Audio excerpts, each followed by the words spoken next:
overwhelmed by digital chaos. You're not alone, and the consequences are more serious than you think. Many people find themselves drowning in notifications, emails, and endless tabs, often unaware of the hidden costs of this clutter.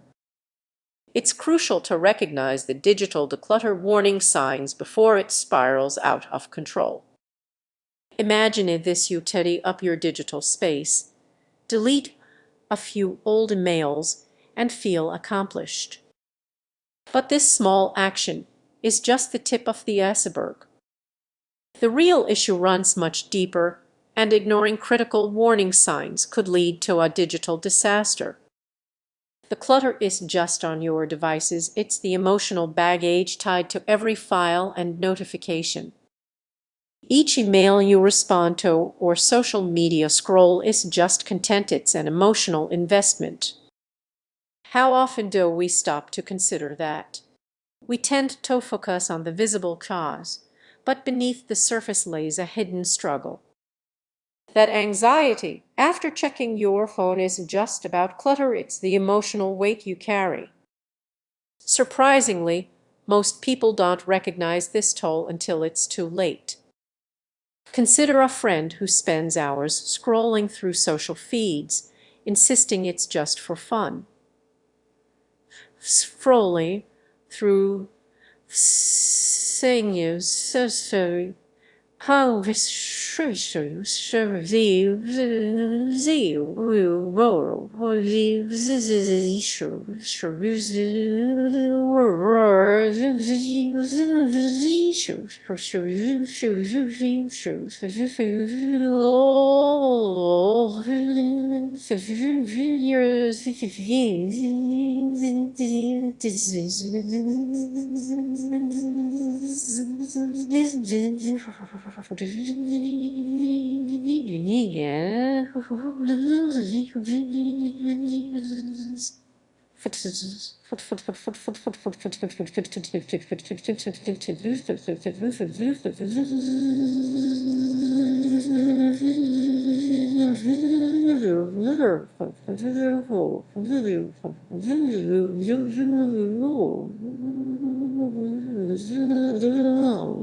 deep down, they are comparing their lives to others, accumulating an emotional burden that can spiral out of control and impact their mental well-being.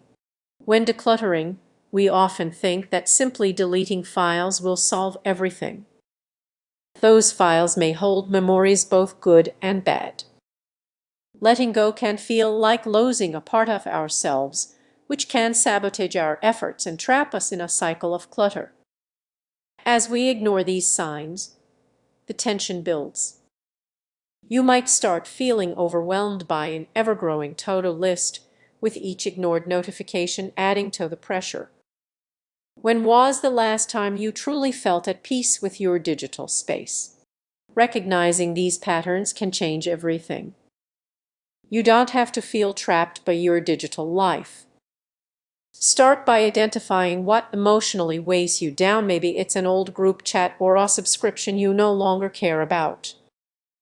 Understanding these connections can help you declutter more effectively and reclaim your peace of mind. So, where can you start making small changes today?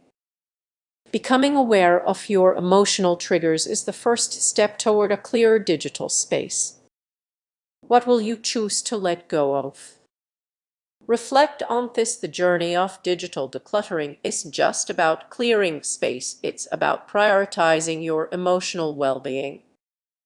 Achieving peace of mind is the ultimate goal. Have you ever felt a sudden wave of anxiety while scrolling through your phone? It's as if your digital world has become a chaotic storm and you're right in the eye of it. This isn't just random stress, it's a signal you might be overlooking. Many people think digital decluttering is merely about organizing apps and files, but there's a deeper emotional layer involved. You might be surprised at how your feelings can sabotage even your best decluttering efforts. Imagine this: you sit down, ready to tackle that overflowing inbox. But as soon as you start, an overwhelming sense of dread washes over you. You click through emails, your heart races, and your thoughts spiral. This isn't just a task, it feels like a battle. Why does this happen? Our emotional responses are closely tied to our digital choices. Facing clutter can trigger memories or stress from the past, making what seemed like a simple task unearth buried emotions you didn't even realize were there. Think back to a time when you postponed that decluttering session. Maybe you told yourself, "I'll do it tomorrow." But tomorrow turns into next week, and suddenly it feels monumental. Your emotional intelligence signals that you are not ready to tackle this right now, yet you push through, believing it's just about the mess. Now, consider the consequences of ignoring these signals for too long. You might find yourself caught in a cycle of procrastination, which only adds to your stress. It's a downward spiral that leaves you feeling trapped, like you are running on a hamster wheel without making any progress. So, what can you do? The first step is to recognize these stress signals for what they are. Instead of diving in headfirst, take a moment to breathe.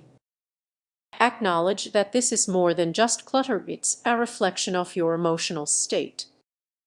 Imagine approaching your digital space with curiosity instead of dread. What if you allowed yourself to feel those emotions? What if every email and app served as a mirror reflecting your inner world? As you begin to declutter, do it with intention.